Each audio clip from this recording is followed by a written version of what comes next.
दिल को जो अक्ल दे खुदा तेरी गली से जाए क्यों। बुल हवस सुन सीमो जर की बंदगी अच्छी नहीं। बुल हवस सुन सीमो जर की बंदगी अच्छी नहीं। उनके दर की भीख अच्छी सरवरी अच्छी नहीं। उनके दर की भीख अच्छी सरवरी अच्छी नहीं। आज मुलतवी किया गया जलसा दोबारा इस मैदान में इनेकाद पजीर है। गालिबन आप हजरात को यह मालूम होगा 19 तारीख को ही हमें यहां आना था। बहुत सारे लोगों ने अफवाहें भी फैला दी होंगी कि ये तारीख देते और आते नहीं हैं। इसीलिए बेचारे जो एयरपोर्ट पर हमें लेने आए थे वो जब तक देखे नहीं उन्हें यकीन भी नहीं था। कभी कभार ऐसे हालात पेश आ जाते हैं, इंसानी तकाजा है, बशरियत का तकाजा है। और मैंने पांसकुरा वालों से कहा था जिंदगी बाकी रही तो मैं खुद अपने तमाम तर मसरूफियात खत्म करके चलकर यहां जरूर आऊंगा इंशाअल्लाह। और इन लोगों की मोहब्बत मुझे पता है। छोटी जगह से लेकर आज एक बड़े मैदान में आप तब्दील होकर नजर आ रहे हैं। लेकिन मुझे बताओ, एक जलसा कैंसल हुआ था इससे कबल, कैंसल तो नहीं, मैं नहीं आ पाया था, लेकिन दोबारा सिर्फ तकरीबन 20 दिनों के बाद वापस यहां पर रखा गया है। क्या इसमें किसी चीज की कोई कमी आपको महसूस हो रही है? नहीं होगी और इंशाअल्लाह नहीं होगी। बल्कि मैं तो ये समझता हूं कि रोज भी हम मेरे मुस्तफा की बात करें तो कोई कमी नहीं आएगी। ये दीवानों का हुजूम पैसों के लिए थोड़ी ना आता है। वो नेताओं का जलसा नहीं है। ये 500 के नोटों पर जमा कर लिया जाए। ये वो मजमा है जो रात के 12 बजे भी अपनी गर्दनें हुजूर के लिए देने को तैयार है। ये नबी पाक सल्लल्लाहु अलैहि वसल्लम के आशिकों का हुजूम है, जिसके लिए हर वक्त बराबर का होता है। हर वक्त बराबर का होता है। लोग मुझसे अक्सर ये कहा करते हैं कि रात के 12 बज गए पब्लिक खत्म हो जाएगी, 2 बज गए पब्लिक खत्म हो जाएगी। लेकिन हमने देखा जिस वक्त जाते हैं सब भरा मजमा इसी तरह है। मेरे अजीजों, ये मुझे नहीं, ये मेरे मुस्तफ़ा को सुनने के लिए आते हैं। ये नबी पाक सल्लल्लाहु तआला अलैहि वसल्लम की मोहब्बत की बरकत है। और अल्लाह तबारक व तआला जब चाहता है हुजूम के दिलों को एक तरफ मुतवज्जे फरमाता है। रब तबारक व तआला की नेमतों में से है। और एक बात मैं आपको बता दूं, बहुत देर से आपके इस मिंबर पर बैठे थे तो हम देख रहे हैं कुछ चीजें हमें नजर आई, उस पर मैं आपको अर्ज करता हूं। लोग ये कहते हैं कि इतनी सारी चीजें आपने देखी, मुसीबतें, फिर भी उसी तरह से बोलते हो, फिर वही अंदाज के साथ चलते हो। डरना तो चाहिए कि हालात कैसे हैं। सारे हालात को देखो और फिर डर करके आप अपने एतबार से मसलहत का रास्ता इख्तियार करो। मेरे अजीजों, मसलहत और हिकमत किसको कहते हैं? अगर नबी पाक सल्लल्लाहु तआला अलैहि वसल्लम की इज्जत पर बात करने को, खामोशी इख्तियार करने को मसलहत और हिकमत कहते हैं, तो ऐसी मसलहतों को हम लात मारते हैं। यही मसलहत नहीं है। इसको बुज़दिली कहा जाता है, मुदाहनत कहा जाता है, नफ्स परस्ती कहा जाता है। और अगर दुनिया इसको जुर्म कहती है तो ये जुर्म हम हर बार करेंगे, 100 बार करेंगे।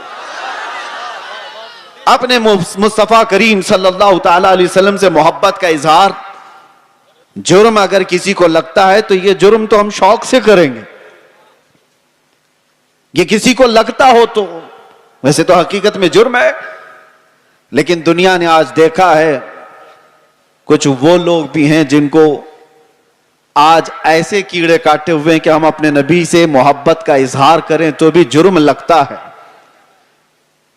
अगर उनको ये जुर्म ना लगता तो आई लव मोहम्मद कहने पर किसी को केस नहीं करते। जुर्म तुम्हें लगता है। तुमने तो शायद 4-5 लोगों को ये कहते हुए सुना होगा, बंद कर दिया होगा, मजमे में आओ, हर बच्चा यही कह रहा होगा, बल्कि मौत तक तो हम यही कहते रहेंगे। यह हमारा ईमान है। मैं जो बात कह रहा था वो ये कि ये सारे हालात हो जाने के बाद भी मुसलमान फिर उसी अंदाज से क्यों चलता है? हुजूर पाक सल्लल्लाहु ताला अलैहि वसल्लम की मोहब्बत की बातें उसी अंदाज से क्यों करता रहता है? इसके सामने किसी को मार दिया जाता है, देख के सहमता क्यों नहीं? किसी की मॉब लिंचिंग हो जाती है, उसके बाद डरता क्यों नहीं? ये डराने वाला सिलसिला 1400 साल से देखते आ रहे हैं। कई चंगेज आए, कई हलाकू आए और हमारे पूरे मोहल्ले खाक में बदल दिए गए, खून से तितर बितर हो गए। लेकिन जोश जो रूहानी है वो उसी अंदाज से बाकी रहा। उसकी वजह क्या है जानते हो? वही मैं कहने जा रहा हूं। हम यहां बैठे हुए थे, छोटे छोटे पतंगे आ रहे हैं और गिर रहे हैं। किसके पास आते हैं ये छोटे छोटे कीड़े लाइट के अतराफ जो घूमते रहते हैं, इनको क्या कहते हैं आपको पता है? इनको परवाना कहते हैं। इनको परवाना कहते हैं। ये लाइट के इर्द गिर्द आते हैं, घूमते हैं, अपनी जान दे देते हैं। जबकि इन कीड़ों को, इन पतंगों को मालूम है कि अंजाम क्या है। अपने भाई को मरता हुआ भी देखते हैं। कितने कीड़े तो इनके पहले मर चुके होते, फिर भी ये घूम रहे होते हैं। वजह यह है कि परवाना शमा के गिर्द घूमने के लिए ही पैदा हुआ है और हम परवाना मोहम्मद हैं। एक के मर जाने के बाद हमारा खामोश होना मिजाज है ही नहीं। हम आए यहां हैं मोहम्मद अरबी पर मरने के लिए। इसीलिए तो हमारे बुजुर्गों ने हमें यह सिखाया है, या रसूल अल्लाह तू शम्मे रिसालत है, आलम तेरा परवाना, तू माह नबूवत है, ए जलवे जाना ना। पीते हैं तेरे दर का, खाते हैं तेरे दर का, दाना पानी है तेरा पानी, दाना है तेरा दाना। ये एक जान क्या है अगर हो करोड़ों, तेरे नाम पे सबको वारा करूं मैं, करूं तेरे नाम पे जा फिदा। न बस एक जा दो जहां फिदा, अरे दो जहां से भी नहीं जी भरा, करूं क्या करोड़ों जहां नहीं। लिहाजा ये चीज खत्म होने वाली नहीं है।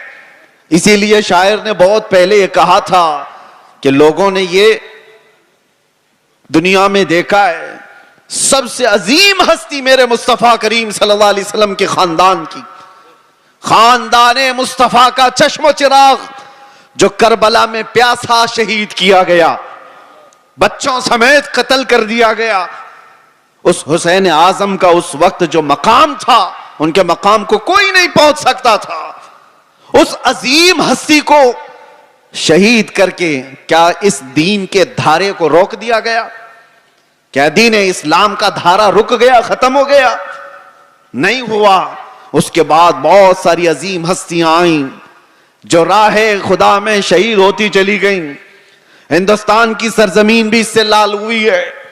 यहां उस किफायत अली काफी की आवाज गूंजती रहेगी और हर आने वाला आलिम तुम्हें सुनाता रहेगा, 3000 कुत्तों ने एक आलिम दीन को गिरफ्तार किया था। अंग्रेजों की बात कर रहा हूं। फिर यहां पर आकर के फिर मुझे ले जाएं कहीं कुत्ता इनको कह दिया। जो जिसको समझे, जो जिसको समझे। अंग्रेजों को तो कह सकते हैं ना। जिसके अंदर मेरे अजीजों ये बुज़दिली की कैफियत थी और किफायत अली काफी को गिरफ्तार करके सूली पर चढ़ाया गया था। जुर्म क्या था? इश्क़ मुस्तफा में बोलता था, मोहम्मद अरबी सल्लल्लाहु अलैहि वसल्लम का दीवाना बनाता था लोगों को, और किसी तरह की फसाद, किसी तरह के फितने और फसाद को अपनी जमीन पर बर्दाश्त नहीं कर पाया तो सूली पर चढ़ा दिया गया एक आलिम दीन को। और आम आलिम दीन नहीं, जिसकी इज्जत, जिसका एहतराम इमाम अहले सुन्नत फाजिल बरेलवी किया करते हो।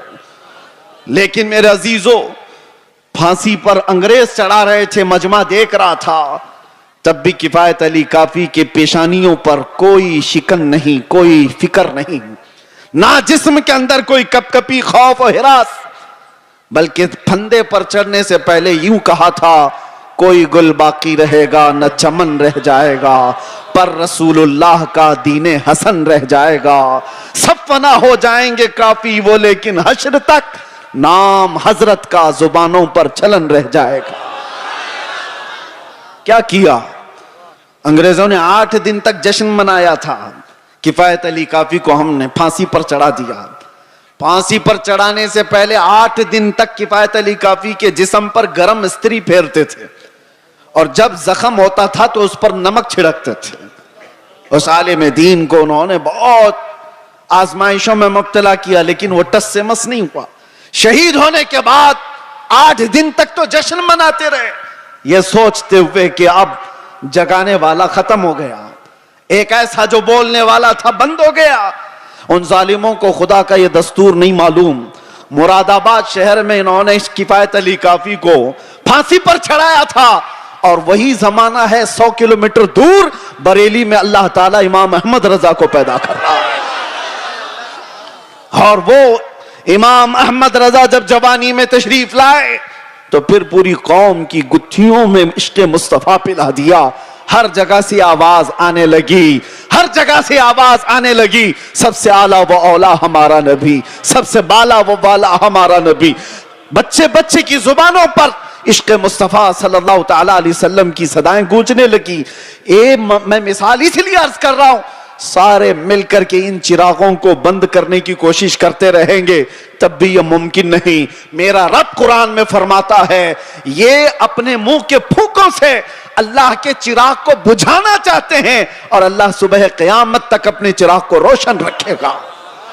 एक तुम बंद करोगे, रब ताला दूसरा पैदा फरमाएगा, दूसरा पैदा होगा।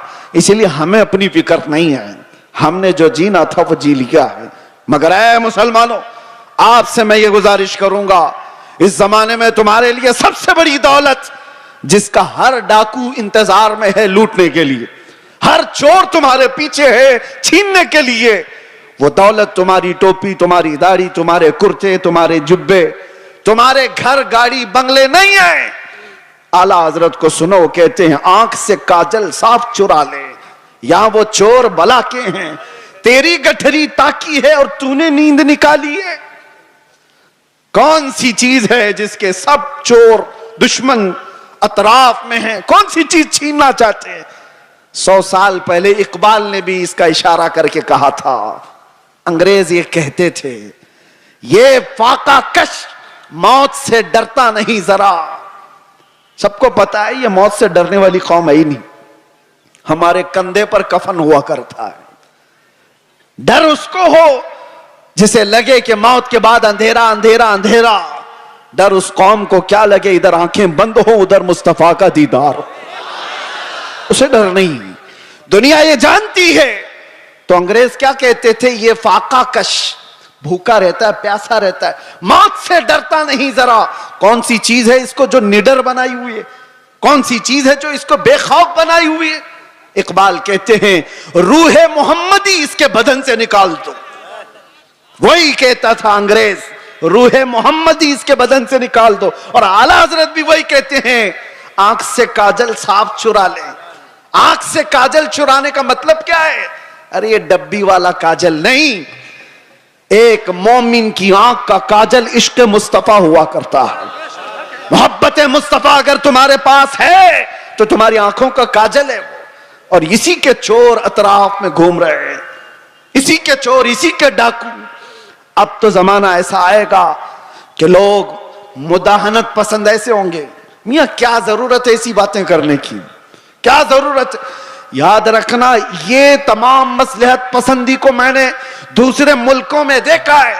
सऊदी अरब के कई ऐसे इलाके जिन्होंने अपने बच्चों को मॉडर्नाइज करने के लिए ऑस्ट्रेलिया में, अमेरिका में बचपन से पढ़ाया, और वो बच्चे जहां से इस्लाम फैला है वापस आए हैं तो पूछते हैं, who is the Mohammed? Mohammed किसका नाम है, कौन है? मुआज़ अल्लाह रब्बिल आलमीन। अगर इसी अंदाज से जिंदगी जीने का सलीका रहा तो बच्चे यही सब चीजें सवाल करेंगे। इसीलिए मेरे मुस्तफा करीम सल्लल्लाहु अलैहि वसल्लम ने फरमाया था, अल्लिमू औलादकुम सलास खिसालिन, अपनी औलाद को 3 चीजों सिखा करके जाना। हुब्ब नबीकुम, सबसे पहली चीज अपने नबी की मोहब्बत सिखाओ। और दूसरे नंबर पर मेरे आका फरमाते हैं, वह हुब्ब अहली बैतिही, हुजूर के अहले बैत की मोहब्बत सिखाओ। वह तिलावत अल कुरान अल करीम, तीसरी चीज ये कि हर बच्चे को कुरान की तिलावत सिखा के जाओ। एक बाप की तरफ से अपने बच्चे को दिया गए ये 3 चीजें दुनिया की सबसे बड़ी नेमत है। सबसे बड़ा तोहफा है, सबसे बड़ा हदिया है। इसीलिए मेरे अजीजों, बार बार हम हर स्टेज से ये अलल ऐलान तुम्हें पुकार पुकार कर कहते हैं, हुजूर पाक सल्लल्लाहु तआला अलैहि वसल्लम के नाम पर कोई समझौता ना करो, कोई मसलहत पसंदी ना करो, कोई दबाव, कोई समझौता नहीं। जो जान मांगो तो जान दे दें, जो माल मांगो तो माल दे दें, मगर ये हमसे कभी ना होगा नबी का जाहो जलाल दे दें।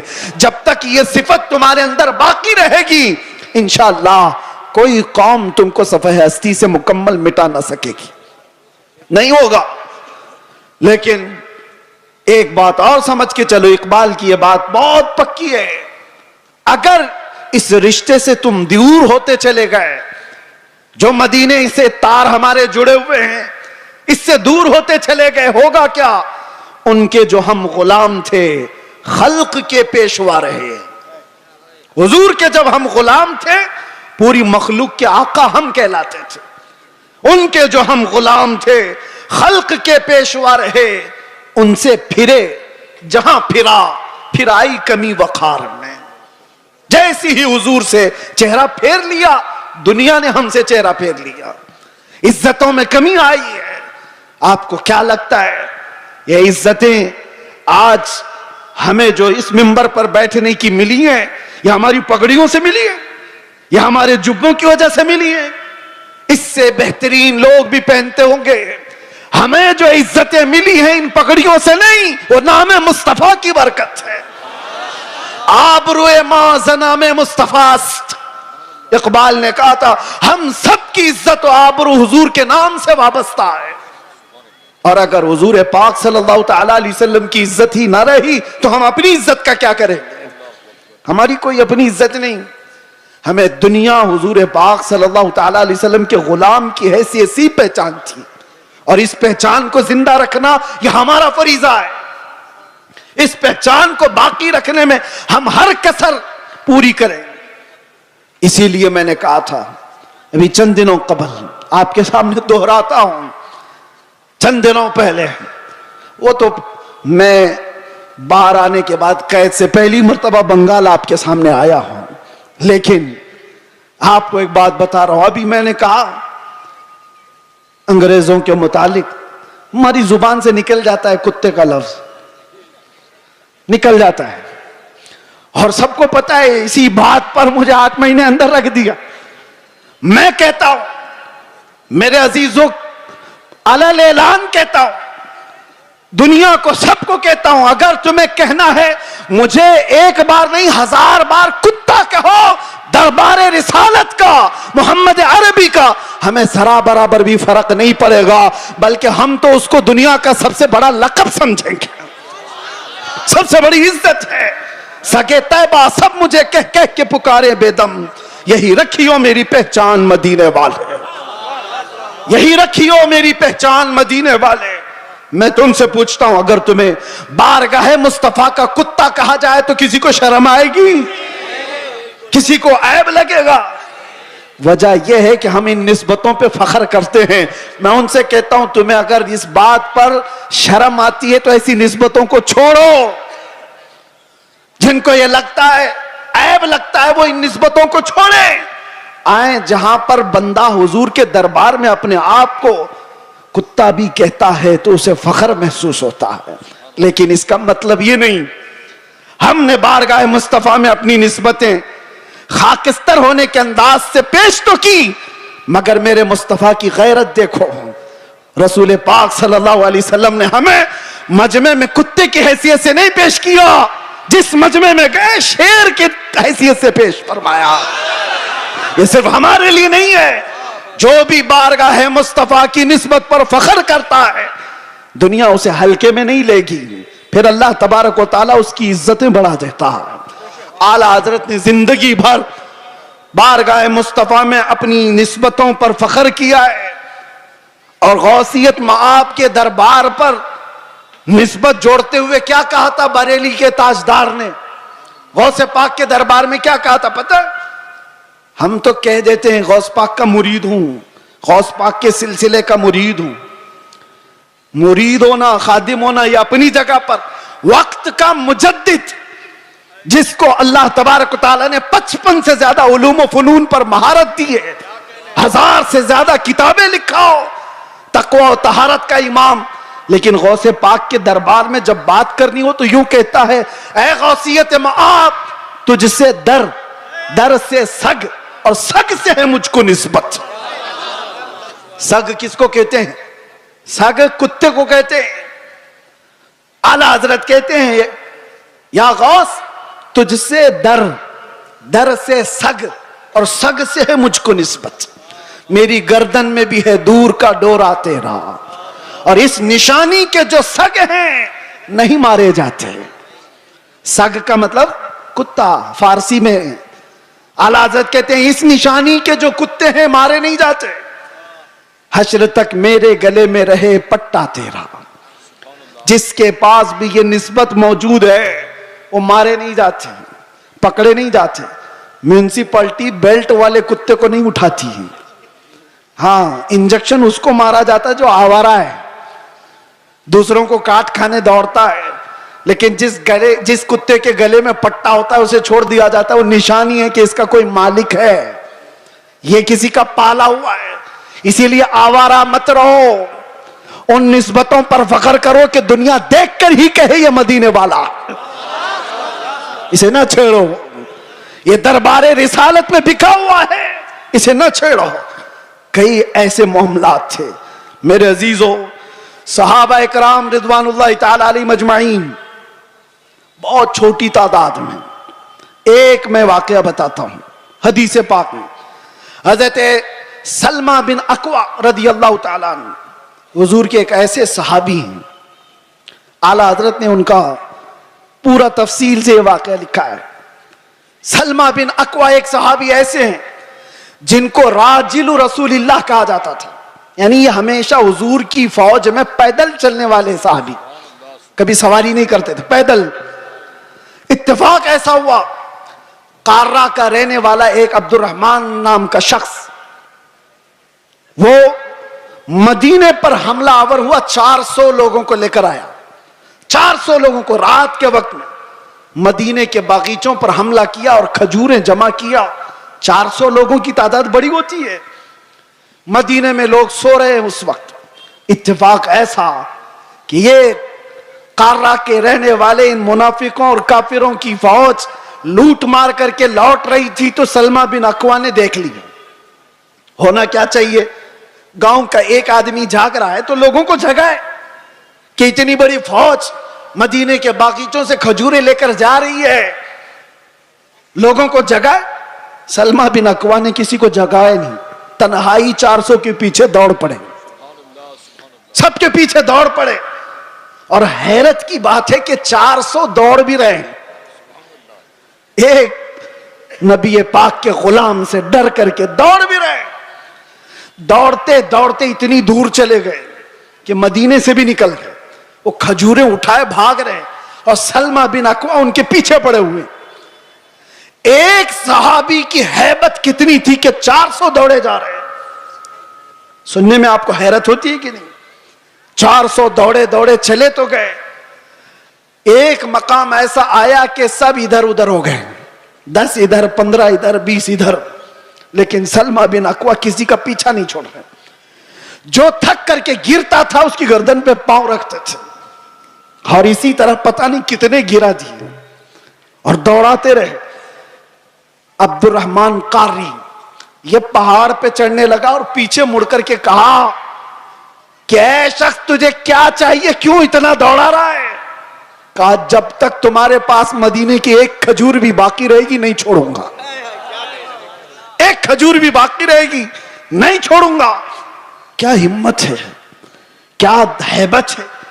और वो सामने वाले बात भी कर रहे हैं। एक बात याद रखना, ये सारा पावर काजू बादाम का नहीं, ये निस्बत मुस्तफा का है। हुजूर पाक का गुलाम है, हावी है। 400 के 400 खड़े इधर उधर बिखर गए। अब्दुर्रहमान कारा का रहने वाला जो शख्स था, उसने लोगों से कहा कि जिसके जिसके कंधे पर जितनी खजूरें वो फेंक दो, ये ऐसा खूंखार लग रहा है कि हम में से किसी एक को भी छोड़ेगा नहीं। छोड़ दो खजूरें, जान बचाओ और निकलो। लोगों ने खजूरें फेंकी, सब कुछ फेंका, और बगैर किसी एक भी खजूर के वो लोग वापस लौट गए, सब चले गए।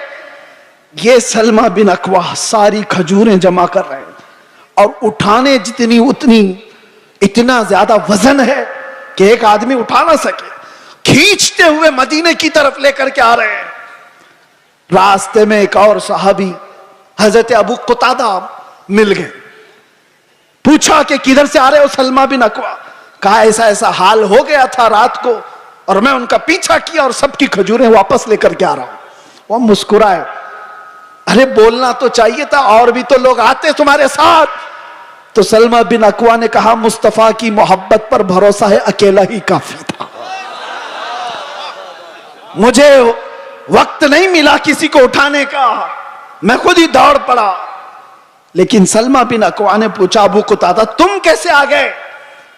कहा मुझे मेरे घोड़े ने हिनहिना करके बताया, ये बहुत हिनहिना रहा था और इस रास्ते की तरफ मुंह दिखा रहा था, तो मैं अपना घोड़ा लिया और दौड़ पड़ा, देखा तो तुम रास्ते पर आ गए। अब सुनो, आला हजरत फरमाते हैं कौन सी चीज थी सलमा बिन अकवा की जो ये हैबत उनके अंदर पैदा की हुई थी, ये ताकत व कुव्वत और ये रौब पैदा की हुई थी। सुनो,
सिर्फ आई लव मोहम्मद नहीं, मोहम्मद सल्लल्लाहु ताला अलैहि वसल्लम का नाम कभी भी सैयदुना के बगैर नहीं कहा जाएगा। वो हमारे आका हैं, आम इंसान नहीं। हमेशा से याद रखो, आई लव सैयदुना मोहम्मद सल्लल्लाहु ताला अलैहि वसल्लम। मैं जो बात कर रहा था सलमा बिन अकवा की, आला हजरत लिखते हैं वजह क्या थी, यह हैबत, यह ताकत, यह रौब। एक तन्हा इंसान 400 पर भारी कैसे हुआ? सलमा बिन अकवा कहते हैं बात यह थी कि एक बार नबी पाक सल्लल्लाहु ताला अलैहि वसल्लम ने सबको बैत करने के लिए बुलाया। लोगों को हुजूर बैत कर रहे थे। हुजूर सल्लल्लाहु ताला अलैहि वसल्लम से हजरत सलमा बिन अकवा ऑलरेडी पहले से बैत किए हुए थे। हुजूर ने सबको बैत करके फिर कहा सलमा बिन अकवा आ जाओ तुम भी बैत कर लो। मैंने अर्ज किया या रसूल अल्लाह मैं ऑलरेडी कर चुका हूं, पहले से किया हूं। हुजूर ने फरमाया फिर से अपना हाथ दो। मैंने दोबारा हाथ दिया, हुजूर पाक सल्लल्लाहु अलैहि वसल्लम पर बैत किया, हाथ पर बैत किया। फिर थोड़ी देर के बाद मेरे आका ने फरमाया सलमा बिन अकवा बैत कर लो। हजरत सलमा बिन अकवा कहते हैं या रसूल अल्लाह 2 बार मैंने बैत कर लिया। हुजूर ने फरमाया बार बार अपना हाथ मेरे हाथ में दे तो सकते हो। सलमा बिन अकवा कहते हैं मैंने तीसरी बार अपना यह हाथ दिया हुजूर पाक के दरबार में, उनके दस्ते पाक में। नबी पाक सल्लल्लाहु ताला अलैहि वसल्लम ने दुआ फरमाई। उसके बाद सलमा बिन अकवा कहते हैं 3 बार इस हाथ को मैंने मुस्तफा के हाथ में दिया। उसके बाद कसम खुदा की किसी बड़े ऊंचे पहाड़ से भी मुझे कभी डर नहीं लगता, कोई सामने आए कभी खौफ नहीं होता। यह निस्बत मुस्तफा है जो इंसान को मुमताज करती है। आज मेरे अजीजों तुम्हारा नाम बारगाह मुस्तफा से जुड़ा हुआ है, इसलिए शर्म करो और हया पैदा करो। कभी तुम शराब के अड्डों पर नजर ना आओ, कभी तुम्हारे हाथों में ताश के पत्ते नजर ना आए, कभी तुम्हारी आंखों में बेहयाई ना नाचे, किसी अजनबी औरत पर तुम्हारी बेहया आंखें ना जाएं, इसलिए कि तुम्हारा नाम मेरे मुस्तफा के नाम से जुड़ा हुआ है। इन निस्बतों का जब तक एहतराम करते रहोगे, पावर और ताकत वैसी ही बाकी रहेगी। एनर्जी को दुनियावी खुराफात में जाया ना करो। अल्लाह ने आज भी तुम्हारा रौब बाकी रखा है, आज भी है। हमने खुद महसूस किया है, हमने देखा है। आपको खुद को अंदाजा नहीं, लेकिन दुनिया को अंदाजा है। अल्लाह तबारक व तआला मोहब्बत मुस्तफा के सदके ये इज्जत और ये हैबत, ये ताकत, ये रौब अता करता है। लेकिन अगर तुम ये सोचोगे कि इज्जत हम किसी और जरिए से ढूंढेंगे, हमने देखा है लखनऊ में आज से 2-3 साल पहले एक कुत्ता आया था जो अपना नाम भी बदल लिया था, याद होगा। बहुत टीवी पर बिठा दिया जाता था, धर्म भी बदल लिया, नाम भी बदल लिया। हाँ, और सोचने लगा कि इस्लाम ऐसा है वैसा है, बहुत कुछ फैलाया। 6 महीने के बाद रो रो करके लोगों से गिड़गिड़ाने भी लगा कि मुझे बचा लो, मेरी जान पे खतरा है। मैं नाम या जिक्र नहीं करता इसलिए कि स्टेज ना पाक ना हो। लेकिन एक बात याद रखो, हुजूर पाक सल्लल्लाहु ताला अलैहि वसल्लम के इस दीन पाक से गद्दारी करके जो दूसरी जगह इज्जत ढूंढता है, कुरान क्या कहता है? वमन यब्तगी गैरल इस्लामी दीनन फलन युक़बल मिन्ह। अल्लाह ताला ने कुरान में फरमाया, और यही बात मैं आपसे कहता हूं। आला हजरत क्या कहते हैं, सुनो। आला हजरत फरमाते हैं, बारगाह मुस्तफा सल्लल्लाहु ताला अलैहि वसल्लम से जो गद्दारी किया, जो उनके दर से यार फिरते हैं, दर बदर यूं ही खार फिरते हैं, दर बदर यूं ही खार फिरते हैं। इज्जत ढूंढो आमीना के लाल के पास, इज्जत ढूंढो गुंबद खजरा के मकीन के पास। हमने दुनिया में देखा है जो नबी पाक की गुलामी को अपनाए हैं, 70 साल के भी होते हैं तो उनकी खूबसूरती में फर्क नहीं आता। 80 साल के भी हो जाएं तो उनको बूढ़ा कोई नहीं कहता। आज भी मौजूद है हमारे मशाइख, लेकिन इज्जतों में कोई कमी नहीं। और जिन्होंने पूरी हिंदुस्तान में फितना और फसाद मचा करके सियासत किया था, 90 साल के ऊपर भी हो गए, अभी मरने को तैयार नहीं। ऐसे बहुत सारे लीडर बैठे हुए हैं जिनको कोई पूछता भी नहीं, अखबार के किसी कोने में उनका नाम भी नहीं। बहुत सारे ऐसे 40-40 साल लोगों की नौकरियां करते रहे। मैं जॉब की बात नहीं कर रहा हूं, सियासत में इसकी उसकी चाटते रह गए तलवे और कुछ नहीं हासिल कर पाए। लेकिन मेरे मुस्तफा की गुलामी जिसने अपने गले में डाल दिया था, फिर देखो हुजूर ताजुश शरिया के आखिरी अदवार को हमने देखा है।